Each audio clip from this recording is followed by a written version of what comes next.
Erebos Station hung in the void like a fragile ember, its metallic surface reflecting the faint light of a dying red star.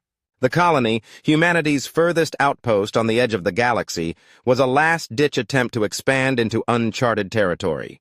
But the dream had soured. Supplies from Earth had grown infrequent, almost non-existent. The station's hydroponic farms struggled to produce enough food, its water recycling systems faltered, and the air filtration units groaned with age. Worst of all, the people, just 3,000 souls, faced a creeping sickness that defied explanation. Governor Elena Reyes stood in the station's command center, staring at the latest reports. The disease, dubbed the Gray Veil, had now infected 600 colonists. It began subtly, a faint discoloration of the skin, a lethargy that felt like simple exhaustion. But within weeks, victims collapsed into comas, their bodies turning ashen as though the life were being drained from them. "How long do we have, Sam?" Elena asked, turning to Samuel Bryce, the chief medical officer. "Not long," he replied grimly. "If we can't figure out what's causing this, we'll lose half the colony within 2 months. And without them, the systems they maintain will fail. We all die." In the heart of the station, where sunlight never reached, the engineering levels hummed with activity. Dr. Ira Chen, a biologist specializing in xenopathogens, worked feverishly in a makeshift laboratory alongside her assistant, Ravi Patel. Samples of the infected colonists' blood floated in suspension tanks, glowing faintly under ultraviolet light. "This isn't a pathogen," Ira muttered, her brow furrowed.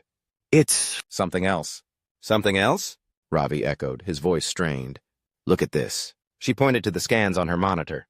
"The cells aren't dying, they're transforming. It's almost like they're being rewritten." "By what?" Ira hesitated. "The samples show traces of a foreign energy signature. I think it's coming from the anomaly." "The anomaly." A swirling rift in space located a few light years from the station. It was the reason Erebos had been established in the first place, a chance to study the mysterious phenomena on the galaxy's edge. But now it seemed the anomaly was giving something back. Word of the disease's possible connection to the anomaly spread quickly. Fear gripped the station. People barricaded themselves in their quarters, desperate to avoid infection. Riots broke out in the lower levels as starving colonists raided the hydroponic farms and airlock security checkpoints. In the chaos, Elena convened an emergency council. "We can't sustain this," she said, her voice steady despite the tension in the room. "We need answers, and we need them now." "I've already sent a team to the anomaly," Ira said. "They're gathering data to confirm whether the energy signature is connected to the disease. But, Governor, there's something else you need to know." "What is it?" "If this energy field is responsible, it may also hold the key to reversing the process. But we'll need direct exposure to study it, and that means sending someone into the rift." The room fell silent. Entering the anomaly was suicide. Ships sent too close to its swirling depths were either shredded by gravitational forces or disappeared entirely. "You're asking me to send someone to their death," Elena said. "I'm asking you to save this colony," Ira replied firmly. Volunteers were few. In the end, it was Commander Darius Holt, leader of the station's security forces, who stepped forward. A battle-hardened veteran, he had spent decades safeguarding humanity's frontier colonies. If anyone could survive the impossible, it was him. As the shuttle prepared for launch, the station's inhabitants gathered at the viewing ports, watching in somber silence. Elena stood in the control room, her hands clenched into fists as the countdown began.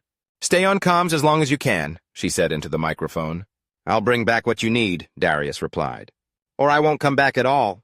The shuttle fired its thrusters, hurtling toward the rift. Inside, Darius felt the ship shudder as gravitational forces pulled at its hull. The swirling vortex grew larger in his viewport, its colors shifting between vibrant hues and inky blackness. Alarms blared as systems began to fail, but Darius pushed forward, his focus unyielding. Then the world around him exploded into light. When Darius awoke, he was no longer in the shuttle. He floated in a vast, luminescent void, his suit's systems offline but his body unharmed. Strange shapes swirled around him, vast structures of light and shadow that seemed alive. A voice echoed in his mind, a chorus of tones that defied language. Yet he understood. "You are fragile, yet you seek understanding." What are you?" Darius managed to think, though he wasn't sure if he was speaking aloud. "We are the echo, the remnants of a long-dead civilization. Our knowledge lingers in the fabric of space, shared with those who dare to reach. The disease The Gray Veil. Is it you? It is. Why? An echo of what we were. A fragment of our essence. It is neither life nor death, but transformation. Those who succumb are remade in our image, their essence joining ours. Darius's mind reeled. Can it be stopped? Reversed? There was a pause. It can be halted if you choose. But know this. To sever the link is to deny your people an evolution beyond their limits. The knowledge you seek comes with a price. Darius returned to the station, barely alive but clutching a glowing shard of crystallized energy. A gift from the Echo. The colony's scientists worked tirelessly to harness its properties, creating a cure for the Gray Veil. But the cure came with a choice. The energy could stop the disease, but it also unlocked extraordinary potential in those who embraced it. Heightened senses, intelligence, and a connection to the Echo's vast network. To take the cure meant forfeiting humanity's baseline existence for something. Another. Elena stood before the colony, the shard in her hand, as the people debated their future.